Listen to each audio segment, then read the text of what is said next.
The algorithm has now taken everything that I've watched recently and smooshed it, and now I'm getting a lot of dead cat content. Oh, great. Which is lovely.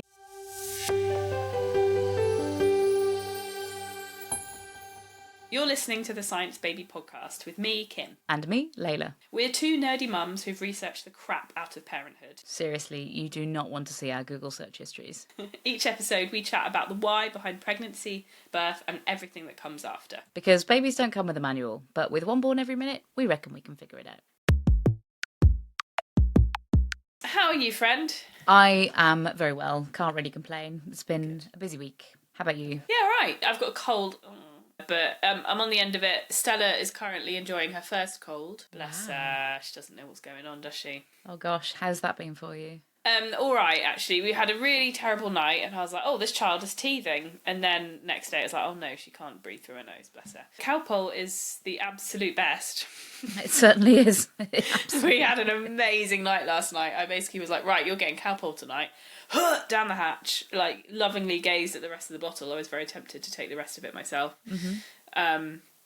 And yeah, she slept most of the way through, so she needed it. Oh, amazing, bless her. It's lovely when you can tell that they finally get relief from whatever is troubling them, and they can just sleep in peace. We've recently taught Felix how to blow his nose. Aha! Not 100% successfully, but he now knows he needs to, this is a pro tip, breathe in, close your mouth, and blow through your nose. Right. Free step. And he does it quite well, because trying to make him realise that the air is coming out of the nose rather than the mouth when you blow it. But yeah, he listens to his dad blowing his nose and just copies like... Nose trumpet! I have to go, what? No, that's not how it works. Mind you, if you can't take the piss out of your spouse, sneezing or blowing the nose, what's life even for? My dad, Felix's granddad, blew his nose in another room the other day, and Felix went absolutely running. He was terrified. That is the magnitude of a grandfather's nose blow, is that he can scare a small child from several houses away. Yeah. And also in my family, on both sides of the family, if someone sneezes, the cats scatter. It's quite funny. It's got to the point where if I have a sharp intake of breath, like I'm about to say something, one of our cats, Rambo, will look at me and wait for the sneeze. Oh, wow. Yeah, and sometimes he'll just run. Literally, if I inhale to say something, he'll just run off. Well, I'm sorry that you've been battling a cold. And you begin to realise that being ill with a child is a whole new level on top of just being ill yourself, because you don't get to feel sorry for yourself. No. I was genuinely thinking back nostalgically with fondness to all the times I've been ill in the past and been able to simply take myself off to bed like an upper-class white woman in the 1740s. I feel one. I shall retire. Yeah, now you feel like some embattled washerwoman from the 1300s. Yeah, and also, but also science says, because they're like, if you're ill, the baby's been exposed as well, and you have to breastfeed them more often so they get all of your antibodies. So you feel suddenly like you need to go into this warrior mode of just pumping antibodies into your baby while you're desperately trying to stay hydrated. Oh my God. By the way, can I apologise in advance for my comically large... I love that. Are you going to drink it straight out of the pitcher? I am.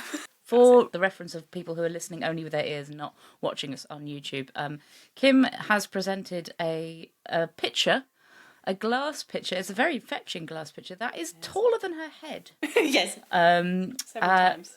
From which she intends to drink water directly from. And you are as well. Wow. There's two reasons. One is because I've had a cold, Layla. Have I mentioned that? I think you might have. Yeah.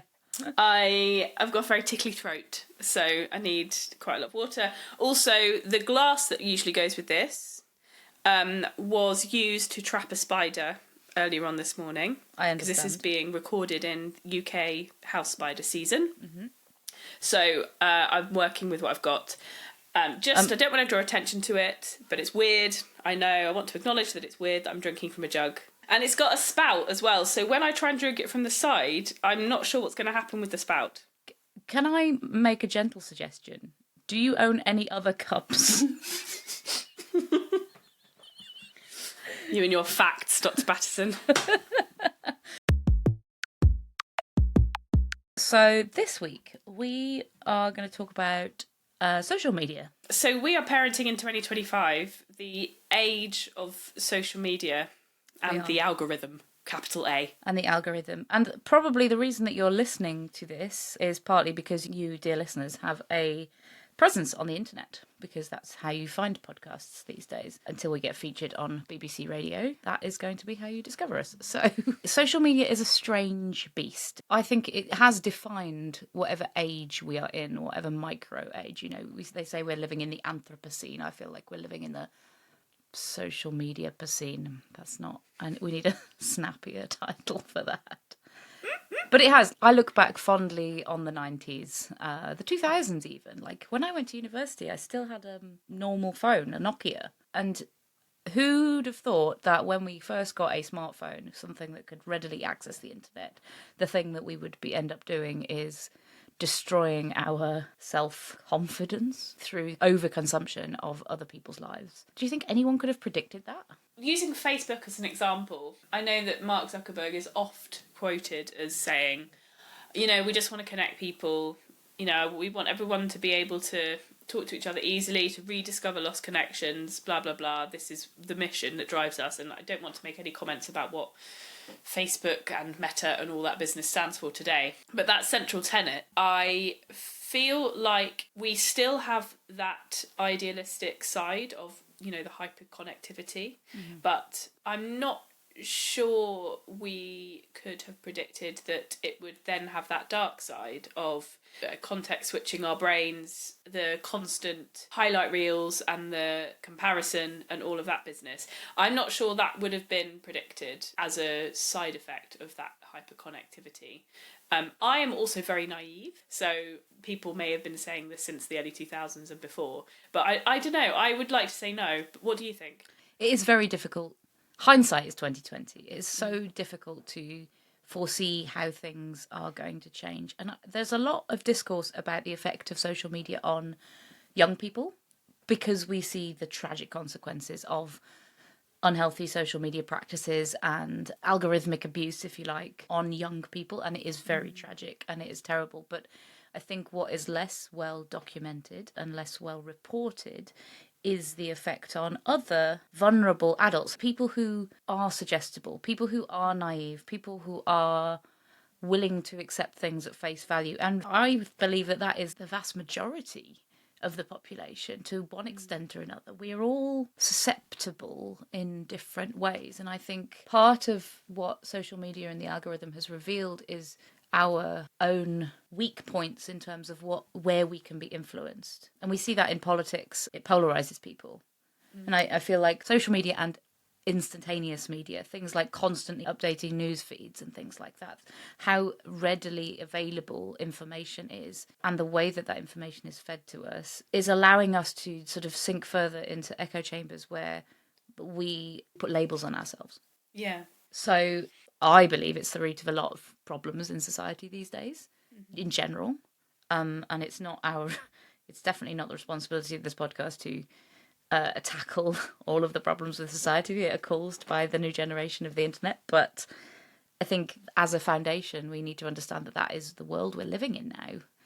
It is inescapable. And so to tell somebody to switch off, it's an almost impossible request. Yeah, the rules are different now. The landscape is different, so we can't naively expect people to suddenly go back to, quote unquote, the old ways. Because that's not how the world works anymore. And we're in this strange transitionary period where there's all of this new input, but as humans, as our tiny monkey brains, haven't yet developed a way to process that information and sort it in a way to tell them, oh well, that's obviously rubbish, or that's worth listening to.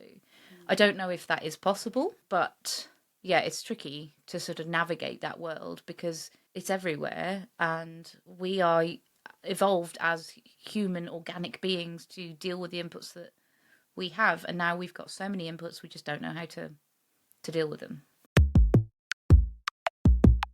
The way that information finds us is what really interests me, and that's why we're doing this episode. Is it came out of a late night WhatsApp exchange between us where one of us said, has your social media feed been really weird since you had a kid? And then the other person was like, yes. And it turned out that we were both experiencing exactly the same thing. And I don't know if that's a conversation that many mums have. It's certainly not something that I've ever discussed with anyone else. It's really tough. And I think maybe there's a bit of a taboo about it, because just like people don't like to admit that they like to watch pimple popping videos, and yet the pimple popping videos have got hundreds of millions of views, I think people don't like to admit the sorts of things that they linger on and the things that they are fed and what that says about them. It's almost a taboo about, well, this is what the internet thinks of me, and so I don't want to tell anybody about my inner secrets. Yeah, I would agree. And I think many people come at it from the wrong angle, because there's this assumption that you're seeing content because that is what you've been looking for, whether or not you meant to, or that's what is right for you to be seeing. But actually what we're finding is that yes, the algorithm knows that it's relevant to you, but it's testing stuff on you all the time. And like you say, all you need to do is linger, and then that's logged. And so it's nothing you've done. When you first start to see this weird content, often it's just being tried on you, which is really sinister and exploitative, and I hate it. It is. I like the way that you talk about it, because you are coming from that naive assumption, and I suppose most people are thinking of it like that. This is what is true. The most naive interpretation of what you see on social media is like, that is all that there is, that you are seeing all of the content that is being made, which of course you think a little bit further and you can't possibly. And so it helps to be aware in the beginning of an algorithm, of some kind of process that determines what you need to see. But if you spend time on the internet, then I guess you begin to see how that process works. You know, we've all had that moment where we may be talking about, oh, I need to get a new raincoat. And the next time you open your phone, there are ads for raincoats. And you got, oh my gosh, my phone's listening to me. In fact, it's probably not listening to you, although the jury is out on whether, you know, the microphones are illicitly being used to listen in on you. There are plenty of other breadcrumbs within those complex internet algorithms that are leading those ads to you. The fact that the weather forecast is telling you there's a storm in your area, or it's the season for it. Maybe you said it to your mother and they went on the internet and looked for you, and then it's fed to you because the internet knows that you are connected to your family members and things like that. So there is this breadcrumb trail, the extent of which I think ordinary humans, unless you're an IT nerd, you have no idea of the length, breadth and extent of this breadcrumb trail of what the internet thinks of you. And it's incredibly clever and intuitive and can make connections in ways that we probably don't realise information science is able to engineer. And reactive as well. So it doesn't need all that time to make all that connections. It's just like, if X then Y, you know, the moment certain inputs are aligned, then it knows what to serve you, or it can test out something to serve you. And like you said, if you linger, then it knows it's won in a little way, and that information is recorded and passed on and shared. It's terrifying, but it's also very impressive about how it's built to serve itself and to serve us, intended to serve us. It's very impressive in its success, and if we want to apply a small nerdery to it, we could apply natural selection to it. If it were not as successful as it is to work in that way, to make those connections in that way and serve content to people as a result, then social media probably wouldn't be what it is today. So the fact that it works so well is probably why we're now in this situation where we have the dark side and the light side of this hyperconnectivity.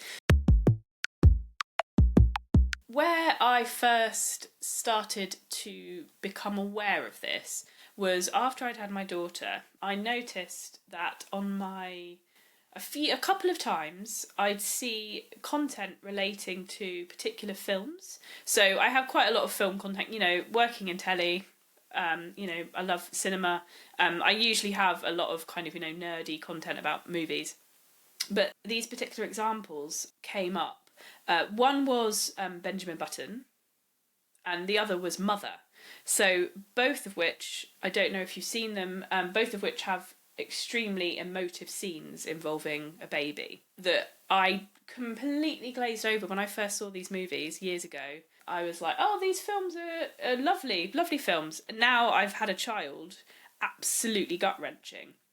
And I remember it was the last scene in Benjamin Button just played out on my social media feed, and I didn't sleep that night because it just was utterly, because I wasn't expecting it. I was simply, on Facebook, scrolling. So yeah, there was Benjamin Button, there was Mother, and then there was a short animated film called The Cord, which is beautiful, emotionally devastating.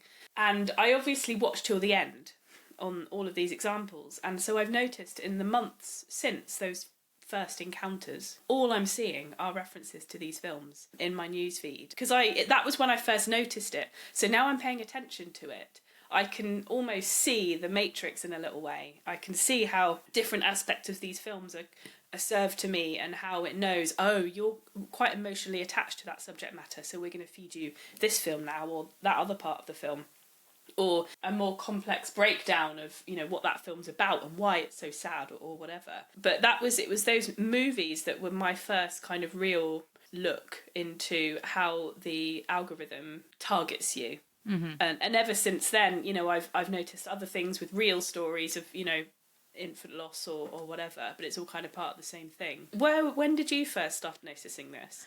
I mean, I think I've been really into the concept of social media for a long time. Even like while I was working in TV, I liked the community side of social platforms. I've always preferred the digital side to the TV side because I like that community interaction. So I've always had a bit of an eye on the feedback between the content that's served, the comments that are made, the engagement that's had. We had a long fertility journey, and in the middle of that we had a pregnancy loss in 2019, and I took some time off work and I didn't do anything but lie on the sofa and scroll. That was my coping mechanism. Like, looking back, I'm like, that was an awful coping mechanism, but it seemed to be the right thing to do at the time. And that was very mindless, but very quickly I became aware of the algorithm serving information that was relevant to my situation. So I was seeing a lot of miscarriage content. That sounds awful, but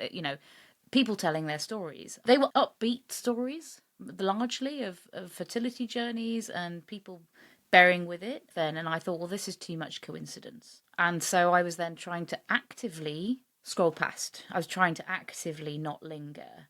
And I took quite an active role in my own safeguarding, and I reported quite a lot of stuff. I can't remember what it was called back then, but it's the equivalent of clicking "I'm not interested in this" or blocked from seeing this kind of content. It was really difficult to do back in 2019. It was very difficult to flag something as something that you didn't want to see, which made it even harder, essentially, to try and protect myself. And that did work for a little while, and so everything went back to normal. But yeah, as soon as Felix was born, it was back. We got newborn baby content and other people who had newborn babies. And it's, like you say, you're quite aware of it. And for the most part, it's good. It's reinforcing.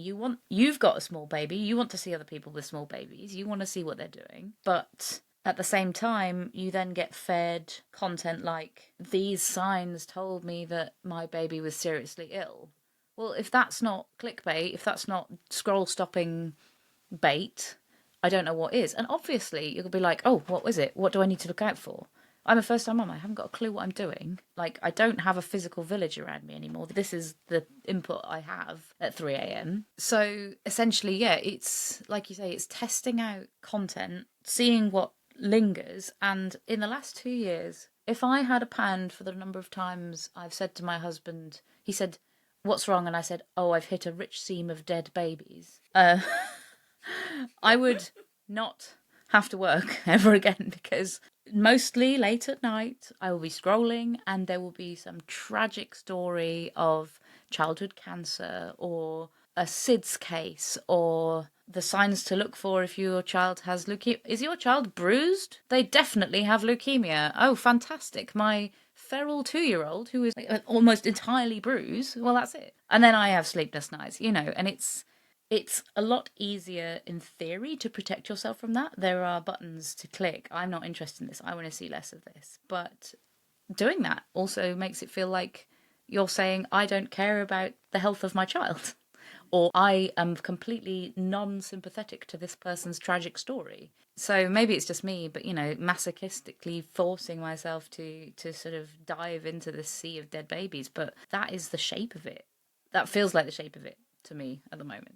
Yeah, our brains are, I'm not a neuroscientist, but I think I'm not a million miles away from the truth when I say our brains are wired to pay attention to dangerous and scary things. And that is the algorithm. It feeds off of fear, and fear is engagement, and that makes dollar. And it's terrifying that it comes down to our podcasts are always just going to come down to capitalism, aren't they? Yeah, That's the problem. The patriarchy, capitalism, and the degeneration of modern society. Yeah, fear is the best way to guarantee engagement and therefore income for these people. And what's amazing is my algorithm has evolved as I've been watching it over the last few months and weeks. I've noticed something in the last week that is, it's the opposite of funny, but in the context of this podcast, it's very funny. So I'm still getting a lot of the graphic, heartbreaking stuff around babies and children. But I've also, as is very on brand for me long term, been watching a lot of cat videos, because that's what the internet's for. Mm-hmm. So I've watched a lot of Bondi Vet recently. Other posts are available, I'm sure, but Bondi Vet is a good one. So basically lots of cute cats, lots of cute animals. And so the algorithm has now taken everything that I've watched recently and smooshed it. And now I'm getting a lot of dead cat content. Oh, great. Which is lovely. So a lot of people who, they found their cat dead under their bed. What else did I see the other day? I've been seeing a lot of artwork, very sad artwork about dead cats, and poems about dead cats. So essentially, it's morphed into what I hope is its final form. But I've just seen it happen incrementally, and it's when you're paying attention to it, it's incredible. It's uncanny that it's made all of these connections. But yeah, basically, animals and tragedy is my current feed. Oh my goodness. Yeah. And is that actually just holding a mirror up to the inside of your brain, do you think? I suspect so. Oh, goodness me. I do deserve it. We've come full circle. I do deserve it. Yeah, you absolutely do deserve it. It is what you are meant to see. Yeah. No, I don't know how much worse it can get, but hey, let's do a recap episode in a year's time and see where our algorithm's at. I feel like comparing the pregnancy loss content that I had back in 2019 to the pregnancy loss content I'm being served now, and I'm not getting served a lot of it because I don't engage with a lot any more than the storytelling might make me do so. It is so much more graphic, so much more detailed, so much more personal. Like you said, you're getting served a lot of stillborn images. Like, you didn't open your phone asking to look at somebody's recently deceased baby, and yet there it is. We're recording this the week after Charlie Kirk was shot in the US, and I've seen that bullet hit. I did not ask to see that. I was scrolling, and I saw somebody die right in front of me on my social media. And a lot of the American creators that I follow are all like, I don't know how to carry on with life, because I've literally, millions of people have been served that imagery. And it is super shocking, but in a smaller way, the stillborn images, the detailed stories of miscarriages in progress are similarly damaging and unexpected, and you're almost left feeling, I don't know what to do with this information. Yeah, I think a really important point that we both agree on is that there is nothing wrong with sharing this stuff online, because in its purest form, this is another human being somewhere else in the world who's going through something terrible and is using their platform, whatever it is, Instagram, Facebook, whatever, as an outlet to tell their story, to sort through their grief, to connect with people who might be able to help or who are going through the same thing. And there are certain rules of engagement in that situation. I've noticed that on a lot of these posts.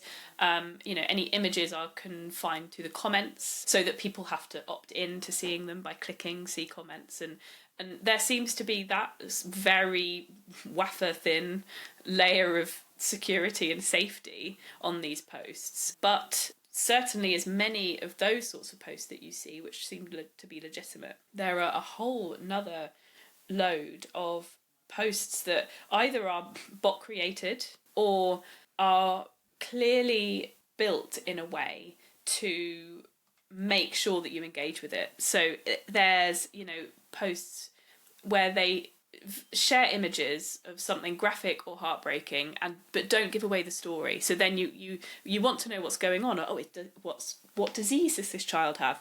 And it makes you click on their account and try and find an older post that explains the story of their child's disease, and it just instantly becomes clear that you're being taken through a content funnel is the only way I can articulate it, and it's engineered and it's intentional, and therefore not necessarily legitimate or true. These images are probably scraped from someone else's post, and I don't know if you've seen that. Dichotomy might be the wrong word to use, but have you noticed that difference in content? I have, but I'd also say that there is a type of content in the middle of that as well. So there are the people who are genuinely using this as a form of catharsis. There are the bot-style engagement farmers where, they are leading you down the garden path with every trick in the book to get maximum engagement out of you. And by the time you realise it's kind of too late, you've engaged so much that your algorithm is tweaked and they've got what they needed. But I think there is a group in the middle of people who are genuinely experiencing traumatic events and they are unconsciously engagement farming from it. Maybe that's me being naive, but, I feel like it's a way that people express themselves online these days.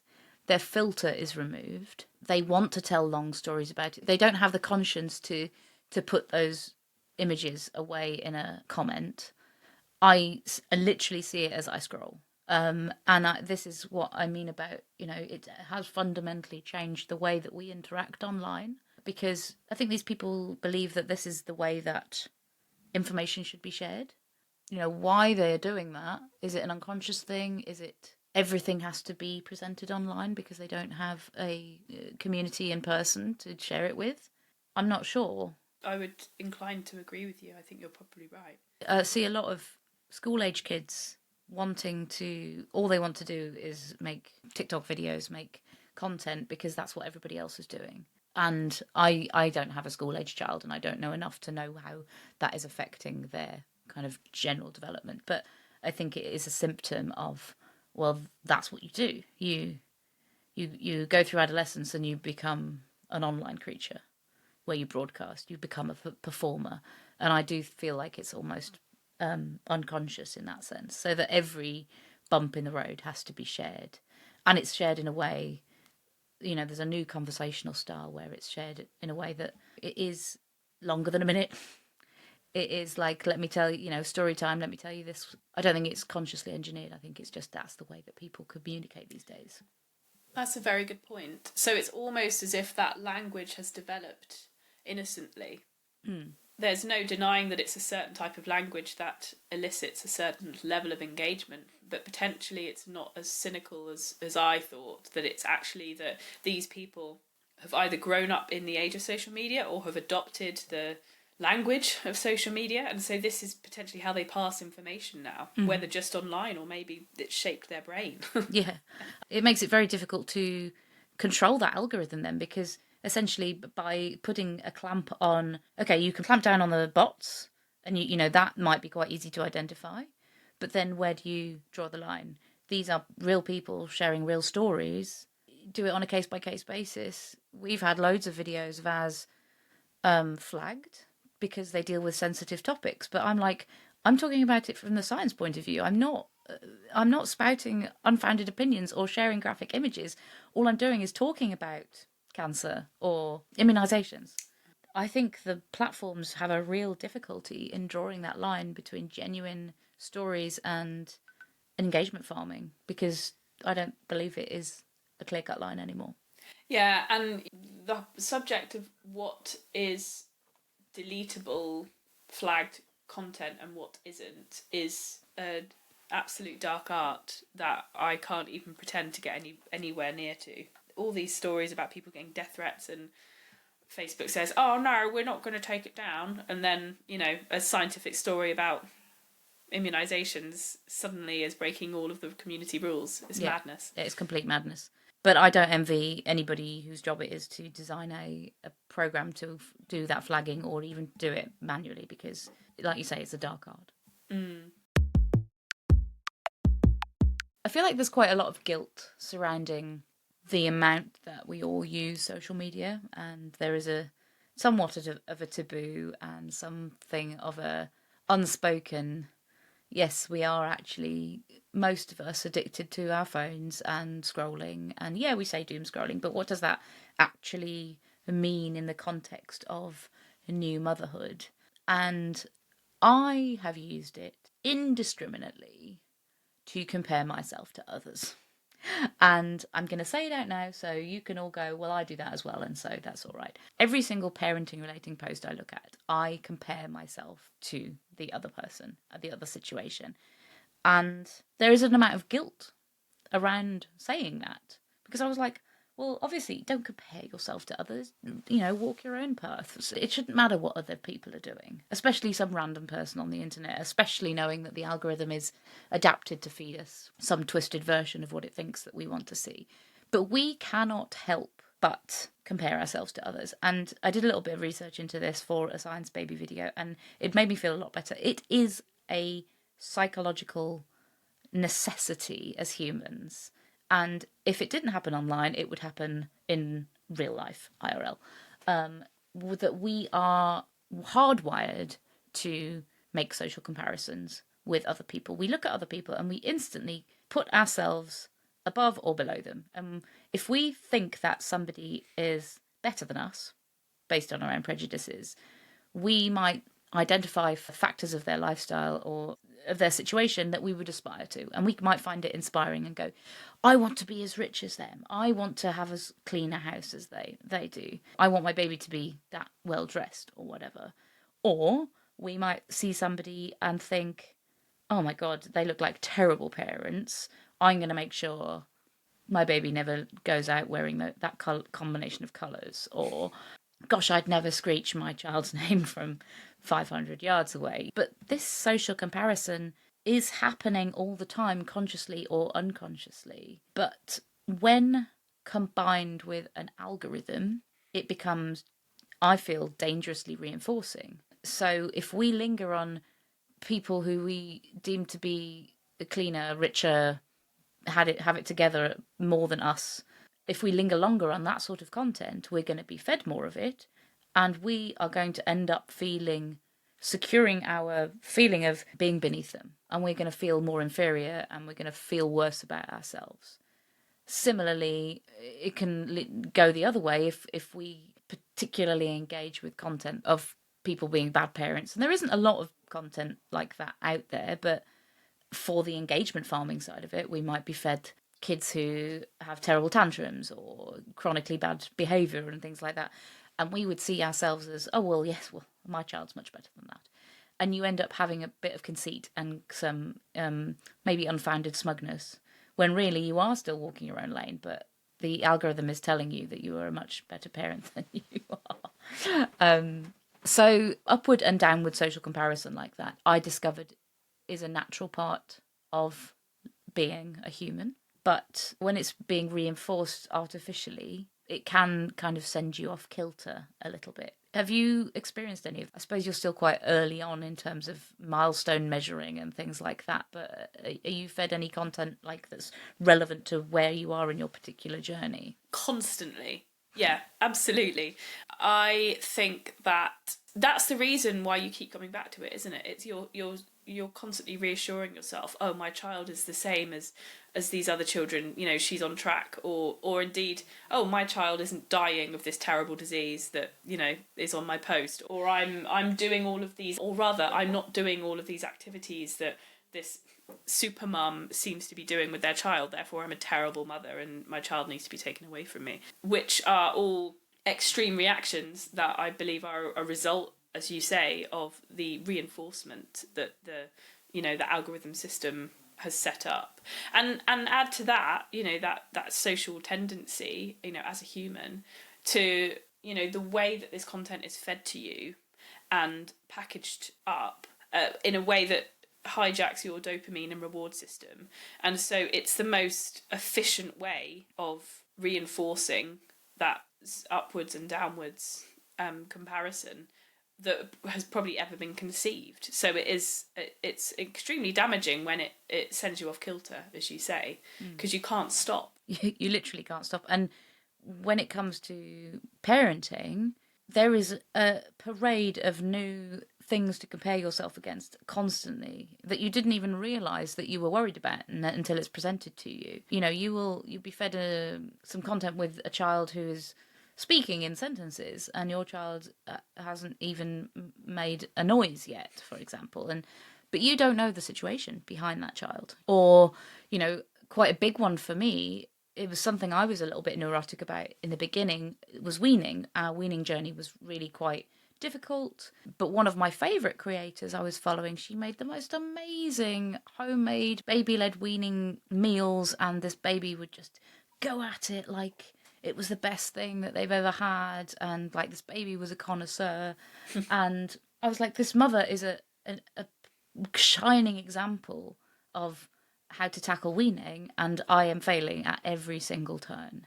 And so with babies kind of going through these milestones pretty much one every week at some points, it seems, there's new fuel for your comparison, and it can really undermine the confidence of a first-time parent, I think. And we would, I think, all be better without it. Interestingly, that fantastic creator who had the wonderful weaning journey and made me feel so bad, although it was definitely not her fault, she has now had her second baby and is having a really difficult weaning journey with her second baby.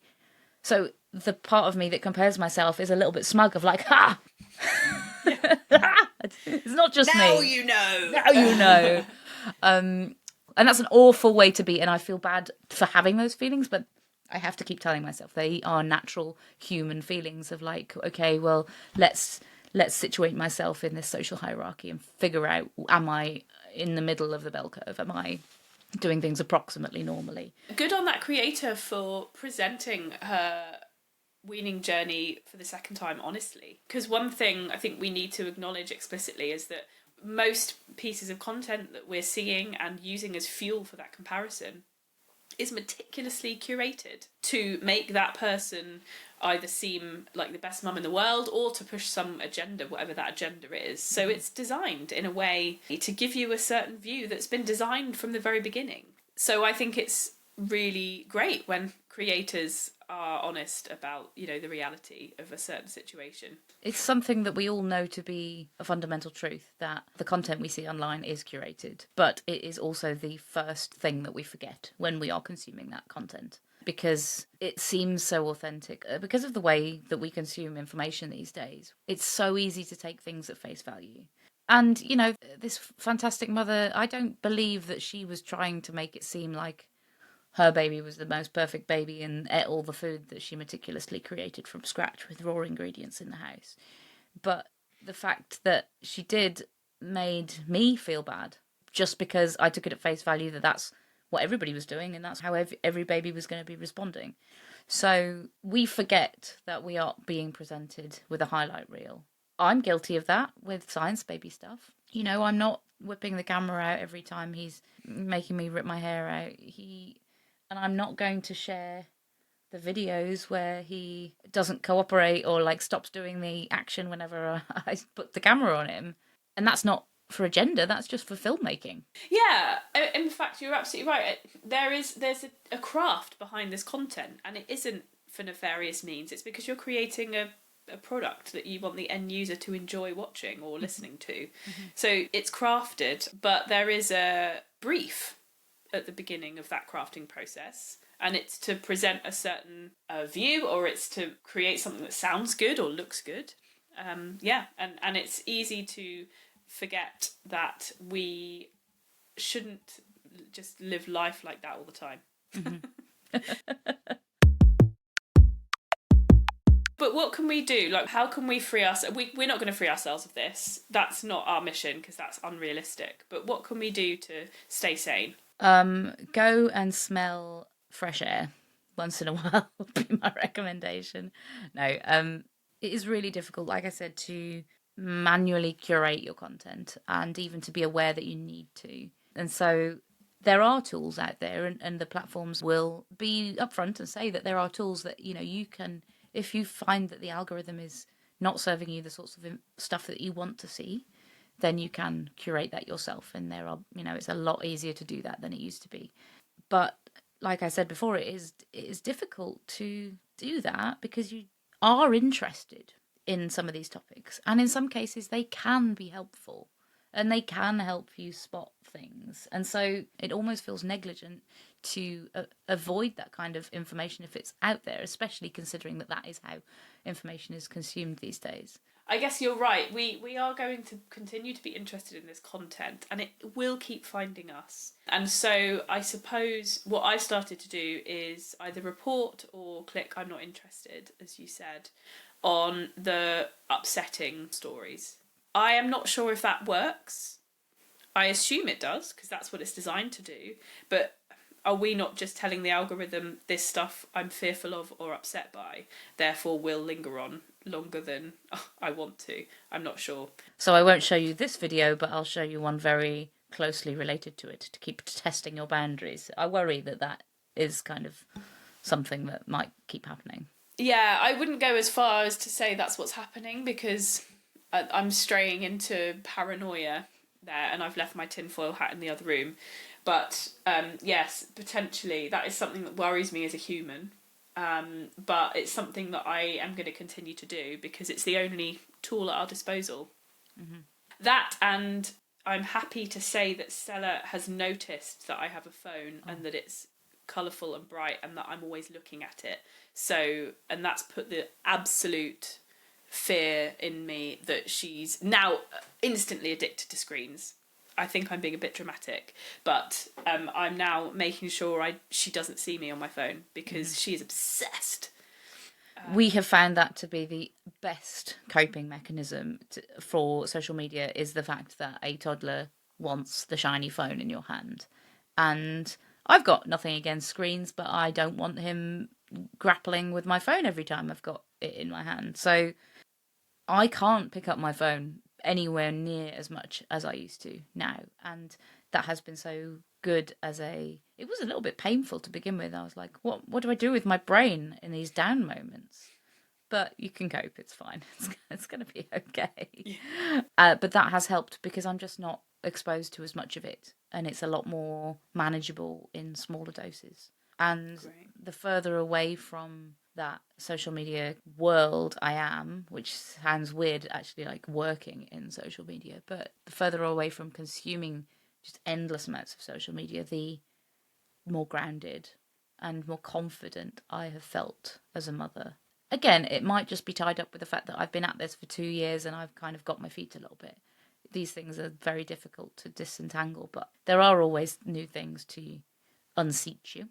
And consciously or unconsciously, the less I can expose myself to that, the better. That's very reassuring that you feel more present and grounded.